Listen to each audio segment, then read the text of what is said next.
Good afternoon, ladies and gentlemen. My name is Joseph Fonlon. I'm an attorney here in town. I practice for Jackson Walker LLP in downtown Houston. My practice focuses on corporate work, private equity, venture capital, raising money, starting businesses. But this panel is not about me. I'm here just to facilitate. I'll actually leave that to, we have some distinguished guests. First, I have to say, unfortunately, Linda couldn't be here. She missed the flight. But we have two gentlemen here that I've known for a while that I know would do a great job about this.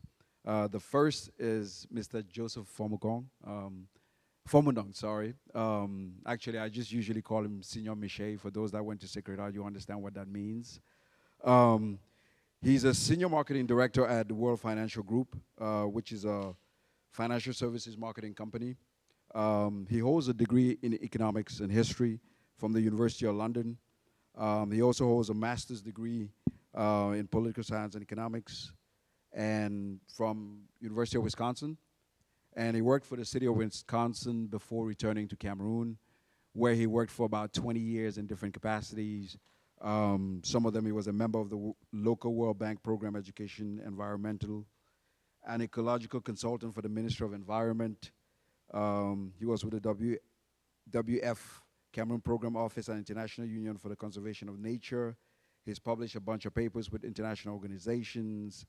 He's been a business consultant, a global business consultant. Prior to coming back to the States, he was a provincial delegate of tourism.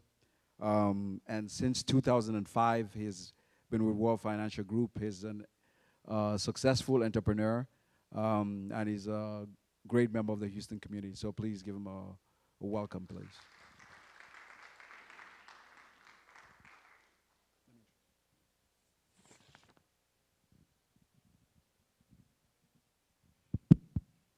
Thank you very much, Mr. Moderator. Yeah, as you guys just heard, I'm Joseph Fomunung. Simple, call me Joe. A lot of people call me Joe. I know quite a few faces around here, you know, especially Estonians and some other brothers that I've missed for so long. I've not seen like Dr. Nongene there for 20 years. These are the messieurs, but not of the messieurs of the next generation down, you know. But I know quite a few guys here, and it's my pleasure to be part of this afternoon's session panel. Simply said, I've been in the financial industry for quite a while, and we have, I think we can bring some understanding. You know, everything revolves around finance, right? You know, everything revolves around finance. You know, when they say the economy is good, it means that there's money flowing around, circulating much more into people's pockets. You know, so everything revolves around finance. So finance is the key, is a superstructure, so to say, of any economy, any organization, anything, any organization, group. Finance is a superstructure. So with that, that is what we should be listening to today. And Mr. Moderator, I'm open to whatever you want me to talk about or answer some questions. I know the topic. The topic here today is entrepreneurship and economic development. I know that. So I don't know whether you want me to start with what I think is definitions or whatever. Actually, let me introduce Mr. Tiagha, then we'll proceed from there. Mr. Tiagha is also an attorney. He comes from the Commonwealth of Pennsylvania. He's the managing partner and founder of his own firm, Tiagha and Associates Limited. Prior to that, he was part of a firm called Gonzalez and Tiagha. Is that what it was? Mr. Tiagha graduated from GW. He also holds a degree from the University of Kent in Canterbury in international relations and economics, I believe. He also he spent a year in France where he got a diplôme d'administration et politique, some fancy degree, I guess. But most recently, he actually practices in finance, business, both domestic and international. He's been practicing at least for past 13, 14 years. We've known each other for about 30 years, but that's a different story. Recently, he was appointed chair of the Legal and Immigration Committee for the Mayor's Commission of African and Caribbean Immigrant Affairs for the city of Pennsylvania. He also serves on the board of directors of the Mental Health Association of Southeastern Pennsylvania. He's a trustee of the Black Center of Culture.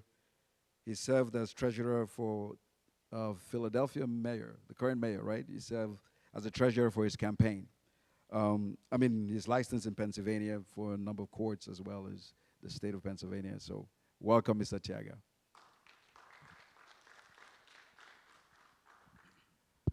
Ladies and gentlemen, I know this format, or I guess this presentation this afternoon is supposed to talk about business and entrepreneurship.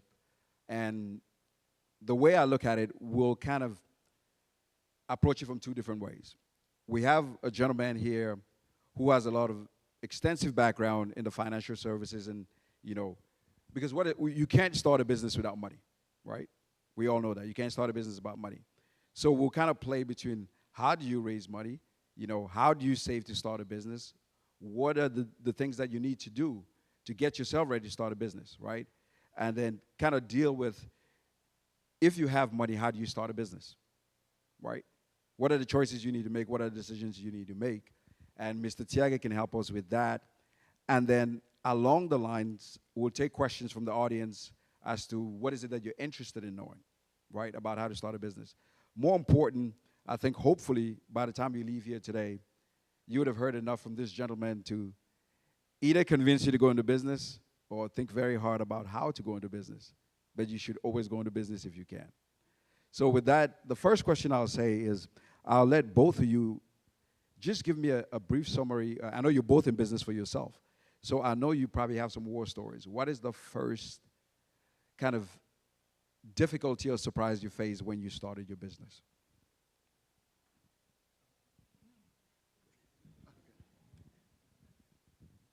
Well, to begin a business, it takes quite a few things.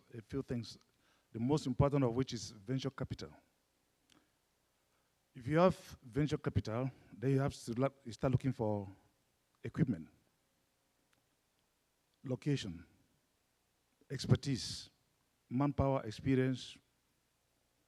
These are the factors that you must take into consideration. But in many cases, most people who may have the idea of starting their own business, they lack the greatest problem, difficult challenge that they got is venture capital. They may have the experience, they may have the expertise, they maybe have the location, they might have identified a location which is appropriate and very propitious to the business that they want to pursue. But let me backtrack. To start a business, you first have to make an analysis. Is there a market? To answer that question, is there a market? That is there demand for whatever you want to propose to the consumers? If you answer that question, then you start looking for the capital. Is there capital? That's the second question. If you satisfy the fact that there is demand, there's a market, then you can have capital. Now you start looking for manpower. The manpower includes experience, expertise, knowledge. Then, of course, depending on the type of business, you may or may not need an equipment. You may or may not need a permanently located office. But at least you need a locality where people can refer. They can get there, either physically or through the virtual office, which the modern technology now allows. So with all these factors, these are the factors that to start a business, everybody must answer yes to. Market demand. Is there a demand? Because there's no need to have a business when there's no demand, when there's no market. You must study if there's market, there's a demand, then you capital. But guess what? These days, the trend in the United States has been and continues to grow because of the lack of capital. Almost everybody here may have a business idea. Because as you say, keep a job to make a living. Do part-time business to create a fortune. Most people want to create a fortune, but they lack that capital. Therefore, the trend in America that we have observed within the last 15 years is that a few guys get together with a lot of money, they open a major corporation, and then every other person plugs into that major or the mother company as either an independent business owner or independent representative with less than $500, $300 at times, instead of being required to push out $1 million or two to open a franchise. A lot of people are now plugging into major companies, which gives them the freedom, the flexibility to be representatives of so many companies working to promote what? Marketing. Because every business requires sales, marketing. So without the market, without a distribution system, that marketing involves distribution system. So basically, that's what for now, that's what the trend is. I understand. I think I appreciate that because it kind of gives 30,000 picture of how do you start a business, right? So before we get into the nitty gritty of all these things, I think the first thing that I want, we'll kind of start local and then go global, right? Which is how when you were going into business, all these things you had in mind, because you had probably done the analysis.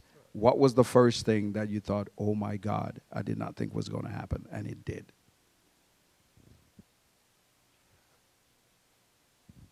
Well, before I got into business, I surveyed the entire horizon, and I took into consideration the necessary requirements, these factors that a traditional business would have required of me. And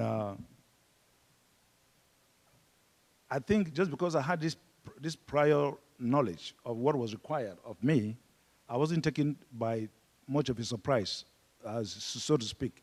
Because as I say, when I looked at my finances, I knew that I could not come out with, let's say, $450,000 to become an owner of a Subway franchise, for example, or $1.2 million to open a McDonald's franchise, for example. So because of these limitations, which I earlier alluded to, I had a clear vision as to what I wanted to achieve. And so far, it has panned out well because not only has it contributed to uplifting of life,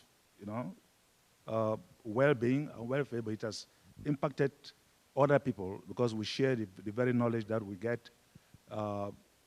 It is given. It's a given. Mr. Tiagha, what about you? So to specifically answer the challenges, I think, so before I started my law firm, I was with a very large law firm for 6 years doing mergers and acquisitions work. So the idea was that I had a core skill set that I could offer to where I saw a gap in the marketplace, to answer the doctor's questions. When I went out on my own, I found that a lot of small to medium enterprises did not have qualified counsel advising them on business issues. So they would go to a litigation lawyer to get advice on a real estate issue. They would go to an employee benefits lawyer to do, a trust and estates issue. And so I thought to myself, well, I have this big law experience. I could, set reasonable pricing because I don't have a lot of overhead, and be able to provide a service that was valued in the community. Two challenges with that. The first was that I was a good lawyer because of the training that I had, but had no idea how to actually run a business on a day-to-day basis, like what it means to keep the lights on, how to manage staff, how to go out and business develop. I remember meeting with one of my mentors in Philadelphia, and I was dressed in a pinstripe suit, had my tie on and everything, and he was just like, Kahiga, relax, just take it easy. Because I thought that I was walking into the same boardrooms as, I would with my corporate clients who are doing, $100 million deals, as opposed to just dealing with another entrepreneur who just needs some key advice and it only has maybe a budget of $2,500 or whatever. So just to learn along the way, and it takes a long time to kind of figure out which components, what the actual magic potion is. The second was really taking on a partner, quite frankly. Because you want to be in business with someone who you think is going to have the same concerns, have the same kind of passion and the same vision that you're going forward. And I don't know whether a lot of you are in business for yourselves, but I think unless you are very, very fortunate, I think you realize somewhere along the way that you and your partner just simply do not have the same vision. You might have contributed the same amount of money at the beginning, but in terms of dedicating yourselves to just being up at night, how you approach a particular problem solution or whatever the case may be, you just don't have that same vision. And specifically speaking about Gonzalez Tiagha, my former partner is a very good friend of mine. He's now running a nonprofit in Philadelphia. But we started off with kind of the idea that we had figured out where immigration and corporate kind of meet in the middle, and didn't really delve that much deep into his particular practice before I brought mine to the table. And it became very evident very early on that because I had big firm training and he had started as a kind of a solo, we were approaching things very differently. I remember the day after he left in 2012 to assume his job, to take on this new position, I had a rolling meeting every Monday morning at 7 o'clock on my calendar where we were supposed to meet, just to kind of get on the same page at the beginning of the week. And we had met maybe 3 times over the course of the 3 years that we're running, and I finally deleted it and thought to myself, my goodness, we were probably never on the same page from right at the beginning, but the reason why people take on partners is because you feel you need somebody there. It's training wheels, right? It's like when you're learning to ride a bicycle, you have training wheels, but after a while you learn to ride on your own and you can control the bike, but you just want that security of being there. So that's another lesson that I learned along the way. I can go on and on and on, but I'll just use those two as a beginning. No, thank you. Actually, the reason I asked that question is because a lot of times when you go to the challenges, it kind of takes you back to why you went to business in the first place. And if you notice, they both mention the same word, vision, right? So you have to have a vision to go into business. And so I want you guys to talk, one, about what is it about being an entrepreneur that links with vision. That's the first part of it. And the second part of it is how that can be a deterrent. I'll give you an example. I do a lot of work with startup people. I represented some clients at the Texas Medical Center. And are there some doctors in the house? Good. So I can say what I need to say. Doctors are some of the smartest people I know, but they're also some of the most difficult people, right? Because they're the smartest people, but they think they know everything about business. So they might have the newest and the best mousetrap, but they don't realize that at some point you got to bring somebody with the expertise to help you run the business. And it's how do you separate vision from management? But I want you guys to address the first part. What is it about vision that makes you a good entrepreneur? And you can use that to define what you think is an entrepreneur. So I'll go on then, yeah. I think vision is, so our vision at the firm, at Tiagha & Associates, is to become a mandatory stopping point for any entrepreneurs that are looking to do business in sub-Saharan Africa by the year 2015. I think we are making some progress. So if you're doing transactional work, sub-Saharan Africa, you come to us, and entrepreneurs in sub-Saharan Africa that are trying to access the United States marketplace would look at our firm as a valuable resource. If you're not going to go to Nixon Peabody or Hogan Lovells or Jackson Walker, for example, what is your small firm alternative? And we are hoping to position ourselves in the marketplace. And how does vision help? It helps to be able to not only sell ourselves to potential employees and partners because we're very passionate about that vision, but it also kind of keep the fire going. On difficult days when you look at the bank account, it's a little dry because your cash flow is shaky and clients aren't paying you. You just think to yourself, I have this vision. I go and read about Steve Jobs and all the other people, and I say, look, you've got it, man. Just keep pushing. Just keep pushing. Where that deviates from sort of reality is where, as much as you have vision, entrepreneurship is just really one day at a time, right? You need to focus on the fundamentals. The 4 areas that an entrepreneur needs to focus about is the administrative side, the finance side, business development, and workflow, how it's moving through. And I think sometimes you get caught up in the vision and just going business development, but you don't have a firm enough infrastructure to really support how the organization is moving through. You are focused on the vision, and you're not telling your staff, okay, this is how things need to move through the system so that, we keep that cash flow coming in, or we keep the business processes going. A lot of times we just get caught up in that vision and not necessarily involved in the day-to-day. And I think the more seasoned an entrepreneur you become, the more you realize that yes, the vision is that one guiding light in the future that you keep looking up and keeping, but on a day-to-day basis, execution of the real plan is what keeps the lights on, and that's critically important. Okay. To me, as an independent businessman, as a Cameroonian, within the context of our current Congress, I have the one vision that I've always nursed, and I think about it passionately, is to have a paradigm shift in mindset amongst Cameroonians. Because we are a victim of a political culture, of a historical culture in Cameroon, where the government has never or has reluctantly encouraged entrepreneurship. The private sector is weak for the purposes of political expediency, sacrificing economic efficiency. It's been historical in nature from day one, 1960. So as much as I would like, as much as I see Cameroon, a lot of Cameroonians lacking this business entrepreneurship, it is not their fault. It's a culture within which almost everybody was brought up. To look up to what? To the government, to be the sole provider of employment. To look up to government for all the answers. And history is replete with so many examples where government has failed to be the main engine of economic development. So as I say, that void, that entrepreneurial spirit there's been a vacuum in Cameroon because of the political history, and the powers that be have never really wanted as such to bring the private sector to be a force to be reckoned with, which has been proven worldwide to be the greatest engine of development, of economic development. So my vision within this context has been to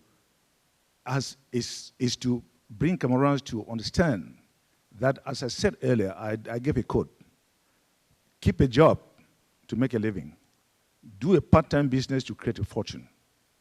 And many Cameroonians are poor. I'll define poor here as passing over opportunities repeatedly.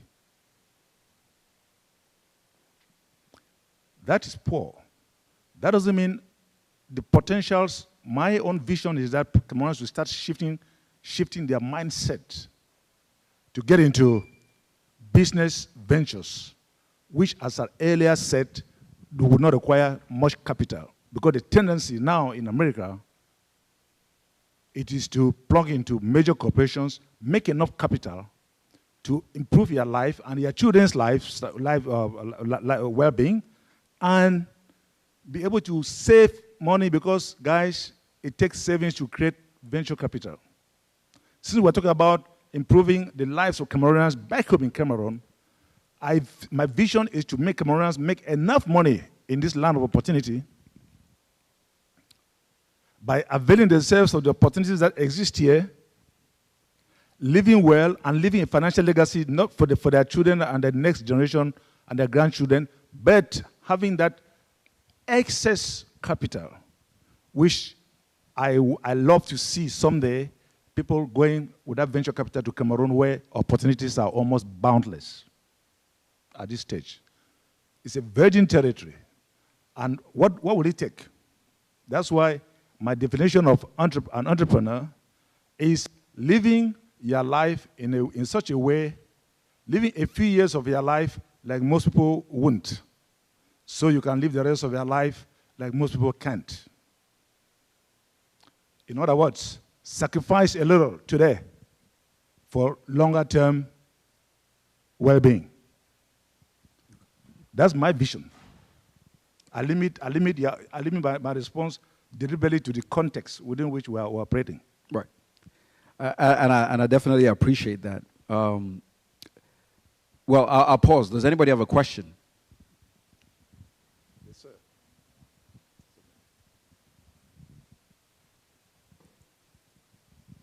Enongene again, to the two panels. Thank you all.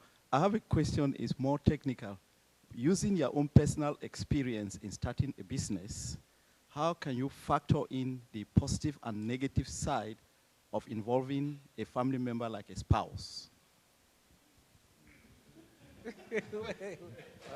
Great question.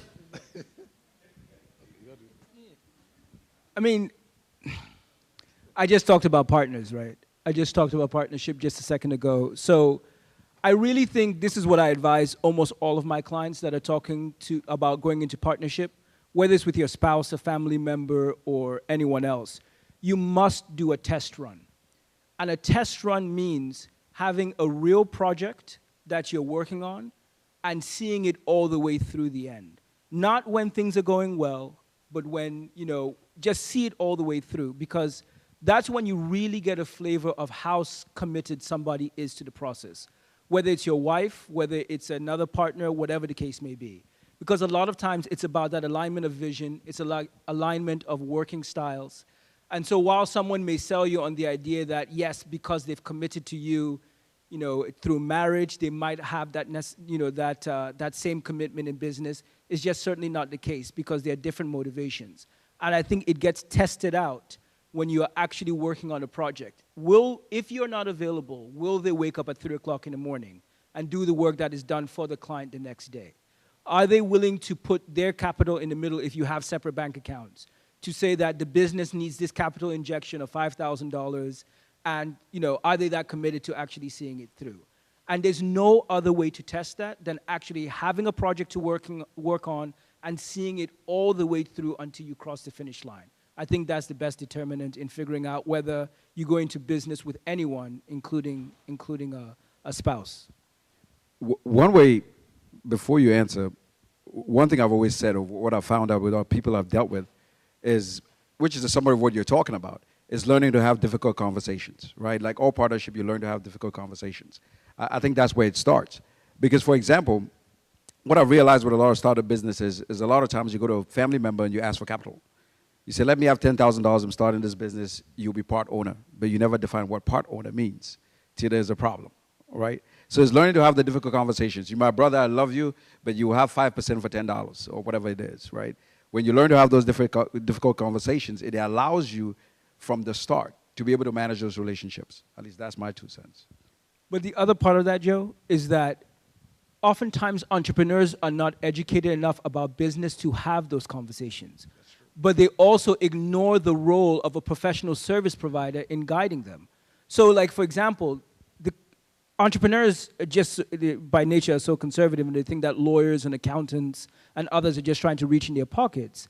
But what we're really doing is saying, before you go into business, these are the questions that you need to ask. Now, the way I keep the lights on in my place is by charging you for that information. But if you don't ask it, the next time that you're here is for me to dissolve the partnership or to resolve the fact that your partner has shut you out from the business account.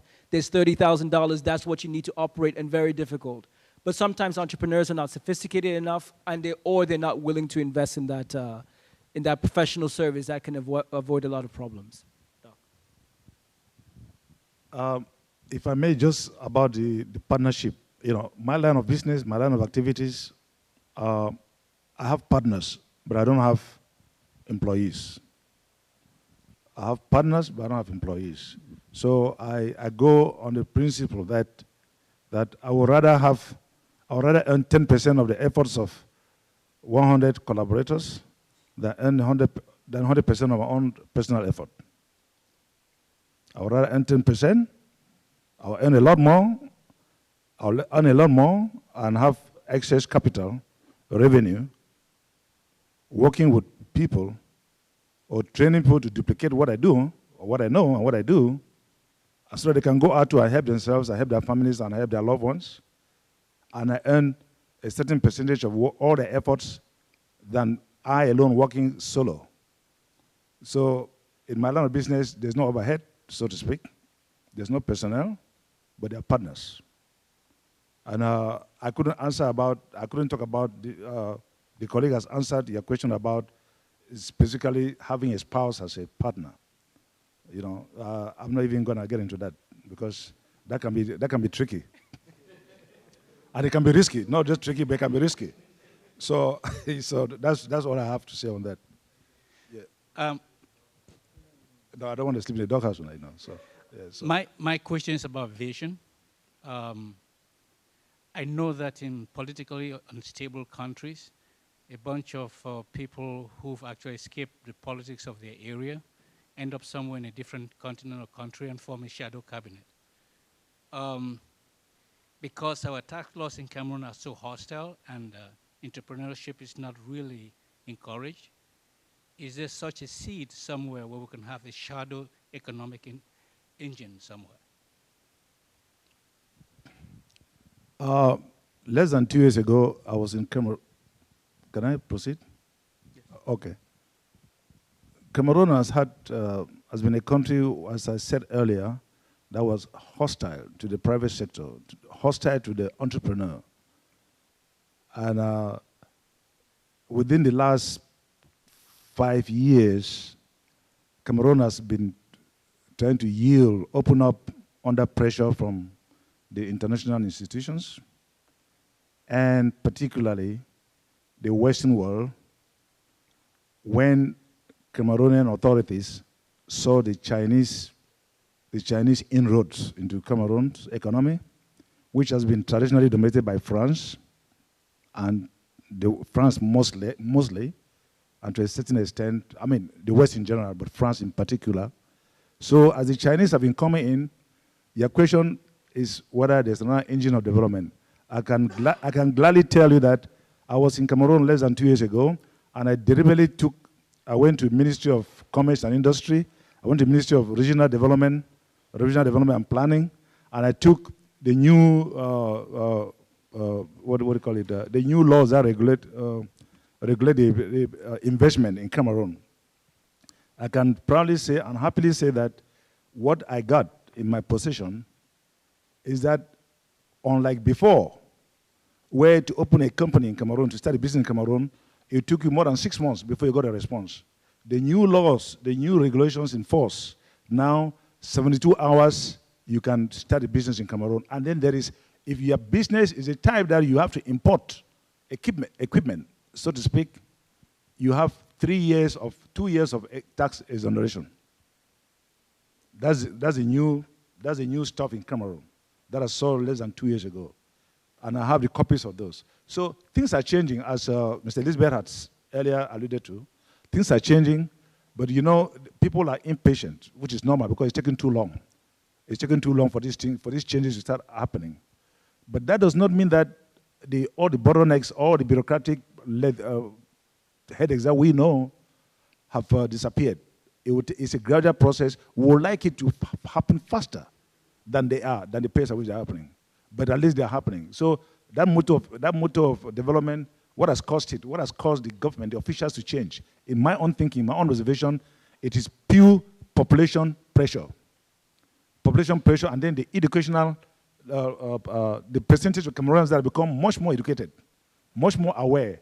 The social media, the world is a global village through technology. So these are factors that have forced, in my opinion, have forced the hand of government to start opening up and liberalizing things and letting people take over, you know, the other become engines of economic development, as you put it. All right, we'll take one more question. We'll talk a little bit more. Just wanted to add, thank you for your comments and your response, and I just wanted to add that from my perspective, one of the levers that has also changed or promoted openness in the private sector and investment is the fact that we're competing with other African countries now. The world seems to have recognized all of a sudden that there are people in Africa and they have buying power, and it's the new scramble, right? So if you can't open a business in Cameroon in 72 hours, you're going to open one in Rwanda where you can open it in 24 hours. So I think that that's a good thing. But my question is, we are having a lot of entrepreneurship at the macro and meso level, and I think that that's important. What I'd like to challenge you to take us is more at the granular micro level. Talk about the bayam-selams, which are the majority of the entrepreneurs in the country. What are the elements or the levers that they need to pay attention to or that we need to invest in, either at the policy or practical level, to get them to become entrepreneurs and profitable ones rather than just, you know, earning money, you know, a couple of dollars a day, as you see it? Okay, I can approach a question from this perspective, based on, again, my observation when I was home recently, and given the fact that I've not been back in the U.S. for too long, you know, 20 years working in Cameroon, I was an observant, you know, and I think that to encourage at the micro level, the village women, you know, the young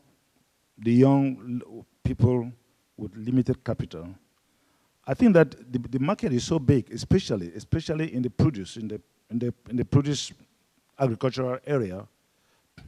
The market is not only huge, we have next door 170 million miles to feed Nigeria. If people could have limited capital through cooperatives, which I think your organization encourages for micro projects, that could lend them the kind of capital to get to farm and produce things like plantains, which is in high demand in Nigeria, and fresh foods, potatoes, like we see in Kombu and Santa area. I went to Gabon. I was shocked to see Air Gabon only landing with food from Cameroon. The ships at the port of Libreville, what's the city? Yeah, a port there, Libreville. All the ships that come from Cameroon carry nothing but food, fresh food. And then those that are perishable come by air. Those that can go a little longer, they come by sea from Cameroon. So the opportunities are huge. The market is huge. People just need to throw microfinancing, as I say, and hey, why not? I talked about making money here, creating the capital here, and being a lender or give a helping hand to these ladies we're talking about, these women in the villages, within cooperatives, you know, and who can use this kind of financing to foster to acreage, to expand the acreage improve their lives. Peter. Before you jump in, let me just say this.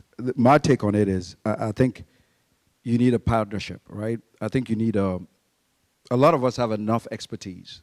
What we're talking about is scale, because a lot of them know how to do the business every day. The problem is they might not have the vision on how to scale it, or the opportunity on how to scale it, or the finance on how to scale it. That is where we come in, or that's where we could come in. And we should be willing to do partnerships that not only benefit us, but benefit them, right? Because that's the plan for long-term business. No, and that's exactly it. I think it's a combination of realizing that you can work cooperatively. So last year I went to Cameroon on a trade mission, and instead of going to Gabon, I spent some time with a woman farmer who has made enormous progress, not only forming a cooperative with corn farmers, but also mushroom farmers. Went to a farm there. I didn't spend much time, but 5 days kind of exploring this all. The issue has been, in spite of forming those cooperatives, there's actually no cooperation whatsoever amongst the farmers because of the pressures that you talked about earlier. So it's the cycle of the season.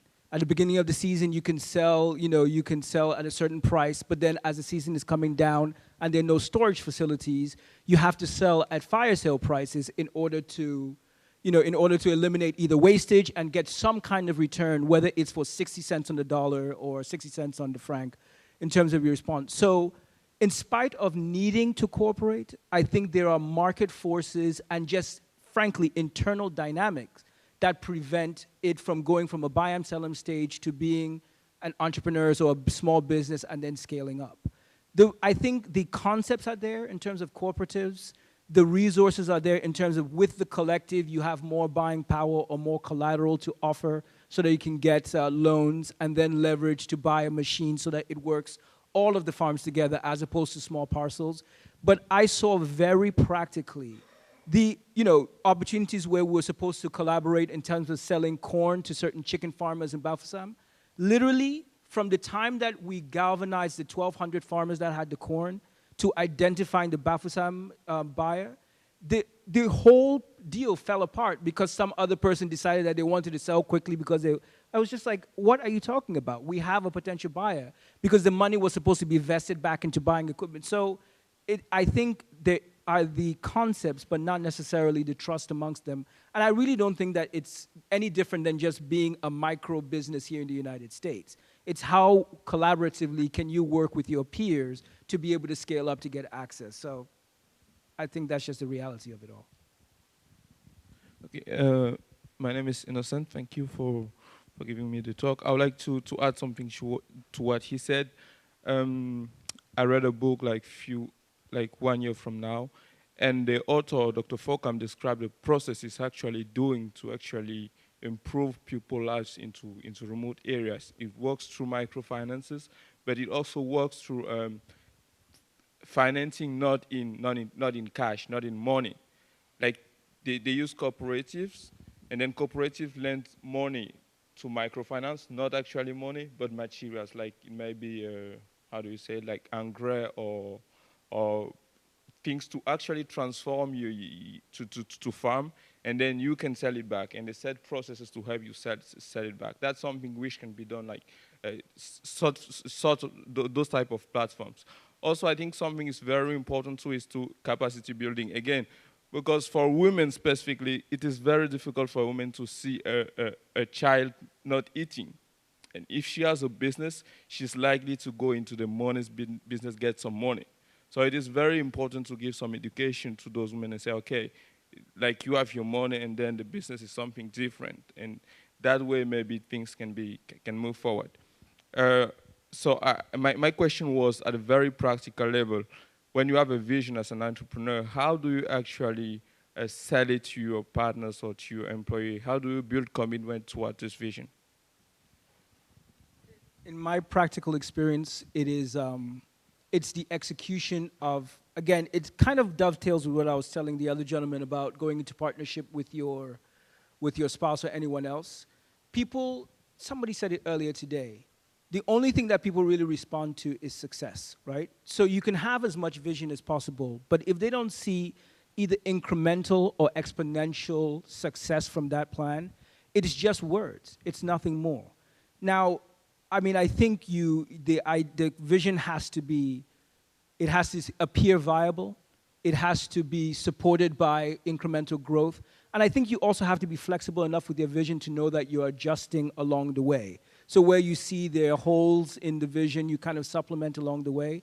But the people who have been, we've been in business for 5 years, since June 1st of 2009. And I think those who have stayed with us and continue to be supportive, one, the survival of the business for 5 years, but also the fact that we are implementing things that we've said that we're going to do and actually are going ahead and doing them. That's how people stay with you for the long haul. I think that's really the difference. If I may just add very little. Vision is tied to mission. To have a vision and mission, they go together. And to have a mission means that you have a clear set of goals that you want to achieve. Studies from Harvard University say that 67% of people fail in this world because they have not set goals. They have not set their goals. Once you set goals, you have to have a vision first of all, and then you create the mission which will accompany the vision, and then those goals are tied to the mission, and then you can establish now a roadmap to attain the goals. Studies from Harvard, 67% of people fail because they didn't set goals and flexible, smart goals, realistic, pragmatic goals. That alone is a major factor to take into consideration. My name is Julius. We've heard about the emergence of credit unions and other methods of pumping money into micro businesses in Cameroon. But if you look around the country, everybody comes up, puts their hands up and says, if I had a certain amount of money, I'll be able to do a business. Now, if you try to take 10 people at random and give them whatever capital they ask from you, you will realize that less than 10% would actually succeed in running a business. So I believe it's not just about the capital, it's also about the business processes that should be implemented in the core of every business in order to achieve its specific goals. And the question I want to ask at this point is, in terms of the micro-granular level, what do you think could be done to lay out specific business process rules? If I look at a sector like farming, for example, if you would gather 10, 20 women in the Northwest Province and get them to provide you with corn, there need to be a process that would stop them from selling just outright. There need to be some form of, legal binding agreements, some kind of penalty that would be able to push them not to act according to their will, but to act according to the requirements of the business. I think without this, there's really no way forward. Well, I guess my colleague here had almost, maybe, I don't know, he addressed that part of your concern about utilizing expertise, bringing in expertise to bear on group dynamics, which will lend itself to avoiding the kind of conflicts that may arise down the line. You are right. A lot of people, you can give millions of francs, whatever, to some Northeast or Northwest or Northeast, but they lack how the process is I think it's studied, it is scientific. The process is almost scientific. It's not just, as you rightly say, it's not just having the money, but the process has to be put into place to achieve the goals, to move towards those goals, and contribute to the general well-being of the entire group. So the group dynamics are in there, but expertise, as he said, is needed to keep things rolling. That's what I think. That's what I believe. I mean, if you just let's reverse engineer why the competition falls apart, right? It falls apart because of necessity. So the question is, how do we meet the demand so that they can develop their business to achieve the greatest amount of profitability? If we determine what a woman, if we're talking about mostly women farmers, but just farmers in general, how much they need on a weekly basis, a monthly basis, can the cooperative raise enough money to meet their weekly demands and stay slightly ahead of the selling cycle to make sure that they stay together as a group? Legally binding agreements, whatever. Because if somebody breaches the agreement, what are you going to do? Take them to court and sue them? So you have to spend money now to find out that they're wrong and then recover the money? Honestly, I know that it's counterintuitive to me for me to say that as a lawyer, but that's just the reality. As a small business, it just doesn't make sense to talk about legally binding agreement. It does have to be bound on trust. I think you start from the end and then work your way backwards. If you want them to stay in a group, you have to find out why they don't do that. And if it is pressure from capital, then how do you get enough of a reserve to make sure that they hold the line so that they can aggregate their crop and sell it to the highest bidder, and now they take the profit off the top, put it right into a portion of the profit, put it right into that reserve that keeps them going, and then they can invest a certain amount. I think that's how it is. But because there isn't the spirit of working together, and there is the pressing need of just being able to survive, I think that's what fractures it. But if there's enough organization based on how the farming goes, I think you may be able to achieve that. But again, it takes a lot of collaborative effort, and I don't necessarily see that happening.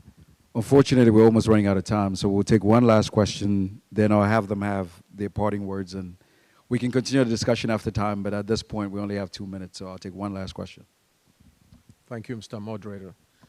I think basically what I would say is just a comment and an observation.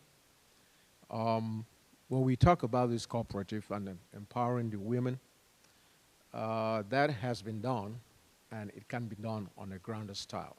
First of all, before we continue on any of this cooperative thing and all, is education.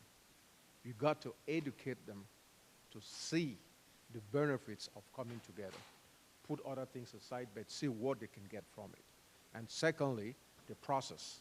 Now, back we have Njangi, Tontin, and all that. People are saying, okay, we're 10 of us, we'll put 10 francs, and so that's 100 francs. Now, instead of putting that 100 francs and you taking it out, why don't we grow that 100 francs now and cooperate and start working on it? And then the process itself, we understand the environment. We know that certain periods of the year is back to school and all that. So, and also they'll provide the produces and all. We have not only the big market, but the local markets where we can make allowances for them to go direct to those small markets and generate some of the income that while we're waiting for the grandiose style, they can still survive. So it's a process, education process and the goodwill to work together, raise capital internally or from the outside, but make them understand the importance of, you know, of working as a unit. And just basically everything we said here is what can help. Well, it looks like we've been lucky. We've been given 5 more minutes, so I'll start here, then I'll go to the 2 gentlemen in the middle.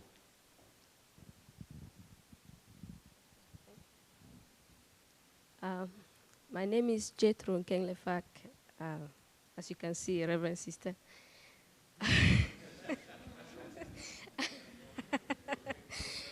Okay.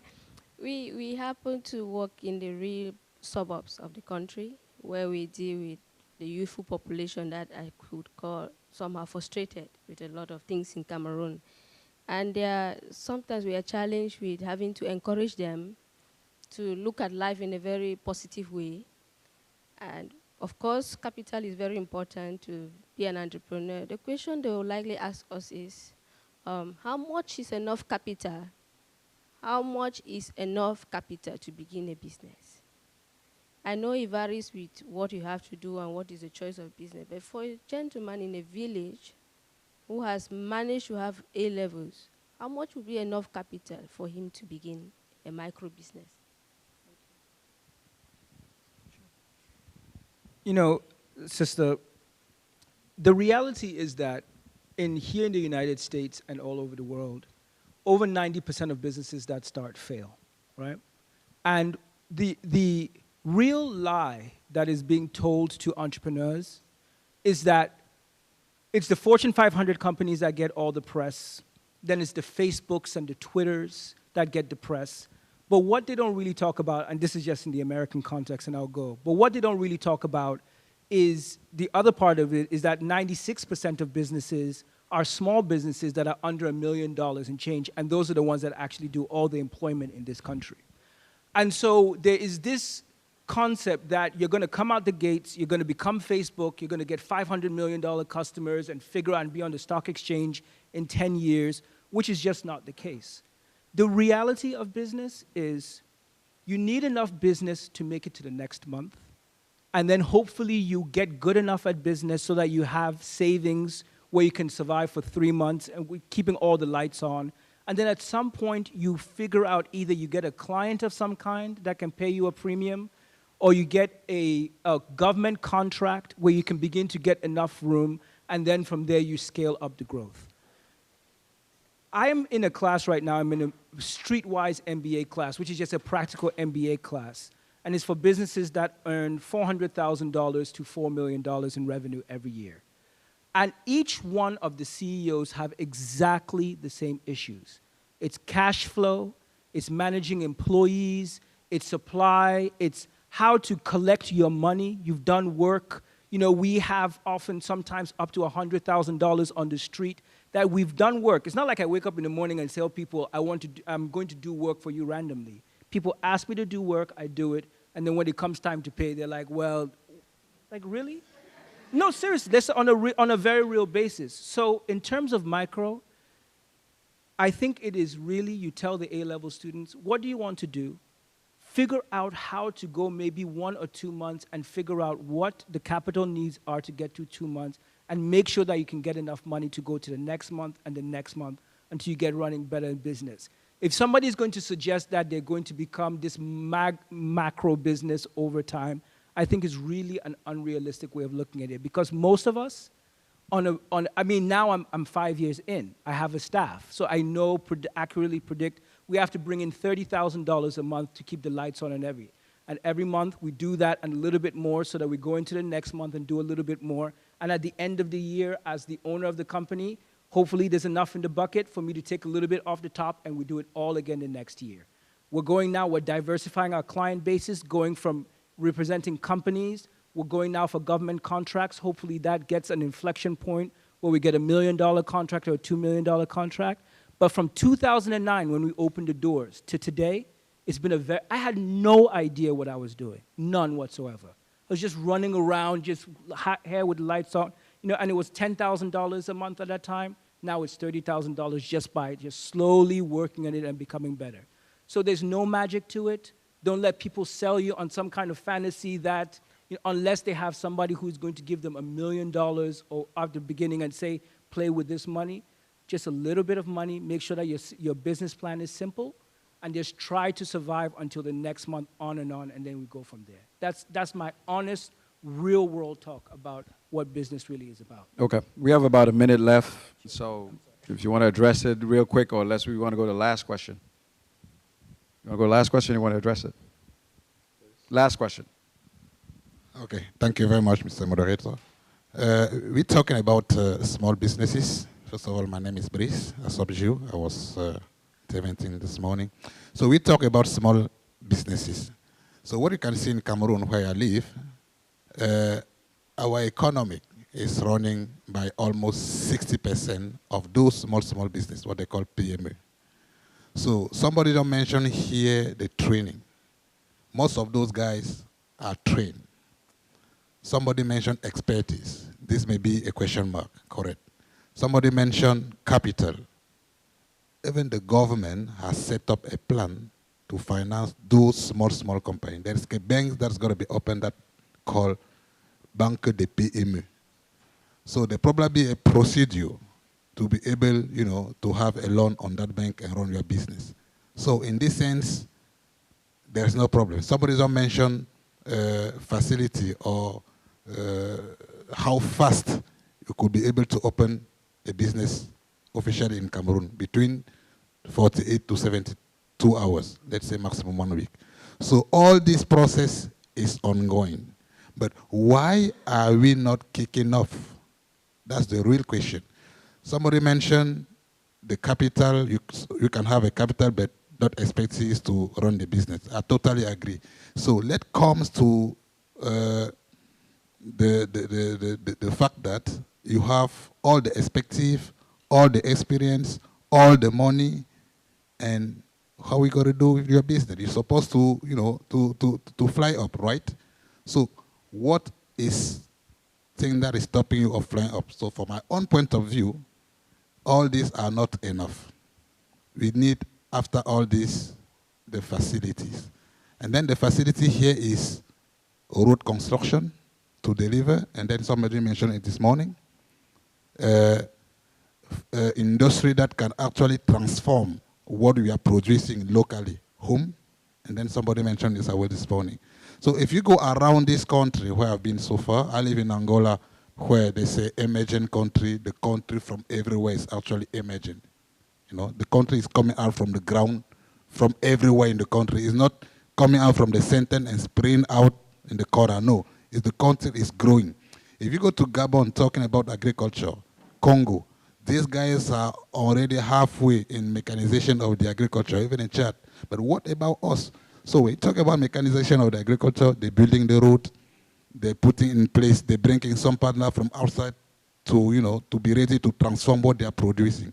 So in our own case, in Cameroon, I think we have the perspective, the government, I'm not the government member, but the government putting down the money. So what has to be done is the way to deliver the product that we are producing, which is facility in my case. Thank you. I will address 2 of your 6 points. Before you go into addressing it, just kind of roll it into your kind of closing remark, because I think we're running out of time. Okay. So, you mentioned something that struck me: transportation. Infrastructure is key, and that is chronically lacking in Cameroon. That's a sector that has to be addressed by the government. You mentioned all these other things being available, existing, but infrastructure is not the private person to do that. That's the role of government. And we only hope as somebody said this morning, we should be able to influence the policymakers to deploy the kind of resources, budgetary allocations of resources, to realize the infrastructure, which will enable transportation distribution system. You mentioned it goes by French acronym. I know there's a government organization in Cameroon which is responsible, so to speak, of lending money, capital, to entrepreneurs. But my dear brother, let me tell you this, from personal experience, that organization has failed woefully because the people that run the organization, the agency heads, so to speak, you go with a project that is viable. They tell you they're going to give their economic committee to study it. But you'll be shocked that something that you took pains to conduct feasibility studies. 2-3 months later, they turn you down that with regret, on regret. But then you turn around, you see a project already being run by somebody else who doesn't have the expertise. So that fails. I said I'll address only 2 of your 6, so I'm just going to end there. But to my closing remarks is that let us look at the opportunities here. My vision is that Cameroonians should look at the opportunities that exist in this country and make enough money to gather the capital that they can finance projects back home and contribute to the welfare of the country. And because sometimes the economic forces can force political change. Yeah. Your closing remark? Sure. Just 2 very quick things.